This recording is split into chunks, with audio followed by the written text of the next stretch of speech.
Hello అండి, ఇవాళ నేను దోసకాయ టమాటా చిక్కుడుకాయ కర్రీ చేస్తున్నానండి.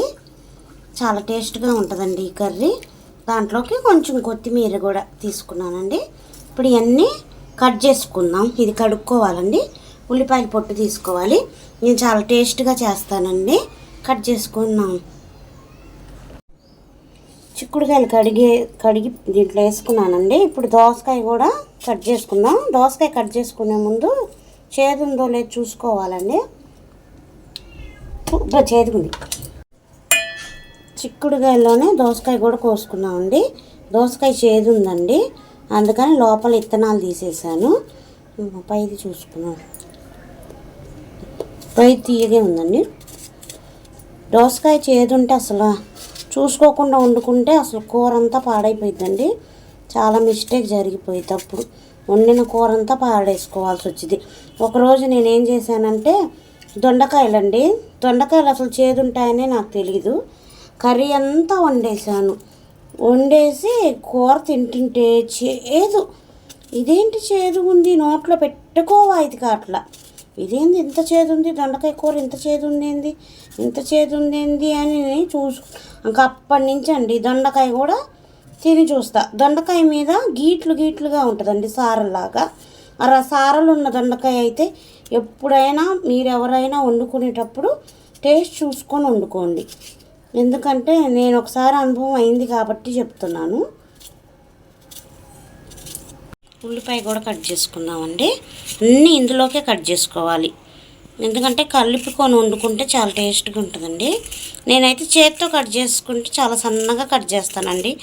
కూరగాయలు కానీ ఉల్లిపాయ కానీ ఏదైనా నాకు ట్రే మీద పెట్టి కట్ చేశానంటే కొంచెం లావుగానే వస్తుందండి. కటింగ్ అనేది సరిగ్గా రాదు.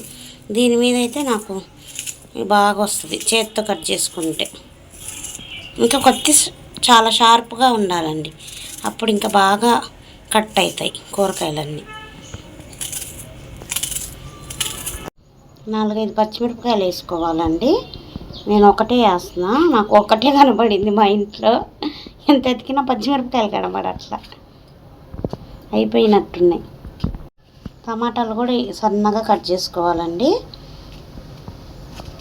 టమాటాలు ఏంటో ఒక్కొక్కసారి ఏమో ధర తక్కువ ఉంటుందండి, ఒక్కొక్కసారి ఏమో చాలా పెరిగిపోయింది టమాటా. కానీ ఏ కూరల్లో అయినా టమాటా లేనిది అవ్వదు కర్రీ. టమాటానే రారాజు కూరల్లో. కళాయి పెట్టుకున్నానండి. కర్రీకి నూనె పోసుకుంటున్నాను.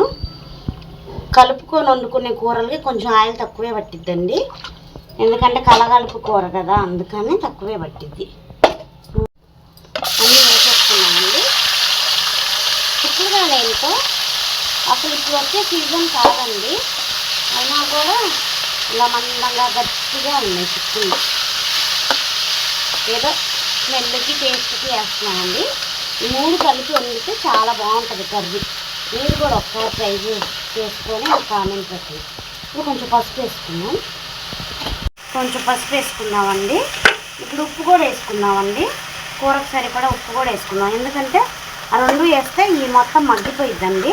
ఈ 2 వేసుకున్నాక దగ్గర ఒక 5 నిమిషాల పాటు మూత పెట్టి వదిలేద్దామండి. కొంచెం మగ్గిపోయిద్ది కర్రీ అనేది, అందుకని. అన్నీ ఇలా మగ్గినాయి కదండి. కొంచెం కారం కూడా వేసేసుకున్నాం.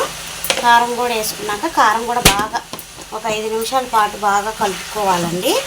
ఎందుకంటే కారం వాసన కూడా పోవాలి కదా. ఇది బాగా మగ్గాక అప్పుడు వాటర్ పోసుకోవచ్చు. అలా అల్లం వెల్లిపాయ పేస్ట్ వేసుకున్నానండి. ఆ వీడియో స్లిప్ అయిపోయింది. అల్లం వెల్లిపాయ పేస్ట్ వేసానండి. మా అమ్మాయి అల్లం వెల్లిపాయ పేస్ట్ వేసి నేను కలిపేదాకా వీడియో తీయలేదండి, తీసింది అనుకున్నాను. దీంట్లో అల్లం వెల్లిపాయ పేస్ట్ కూడా వేసుకున్నా కొంచెం, అప్పుడే టేస్ట్గా ఉంటుందండి. కూర ఇలా ఫ్రై అయింది కదండి, మొత్తం బాగా ఫ్రై చేసా దగ్గర ఒక 10 నిమిషాల పాటు. ఇప్పుడు కొన్ని వాటర్ పోసుకుందామండి. ఎందుకంటే చిక్కుళ్ళు దోసకాయలు ఉడకాలి కదా, అందుకని వాటర్ పోసుకొని వాటర్ అన్నీ ఇంకిపోయేదాకా ఉంచుకున్నాం. కొంచెం గ్రేవీ రావాలంటే వాటర్ పోసుకోవాల్సిందేనండి. ఇంకా ఇలా ఉండాలి, ఎవరికైనా ఇలా కర్రీ ఇష్టం అనుకుంటే ఇంకొంచెం ఎక్కువ వాటర్ పోసుకోవచ్చు. నేను కొంచెం ఈ ఉడికే అంతవరకే వాటర్ పోసుకున్నాను.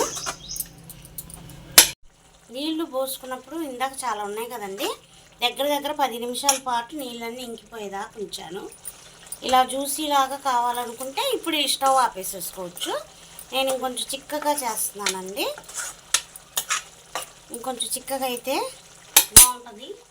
వారి క్యారేజీ కూడా కట్టాలండి బాక్స్లో కదా, కర్రీ అంతా ఉలికిపోకుండా ఇంకొంచెం చిక్కగా చేస్తాం.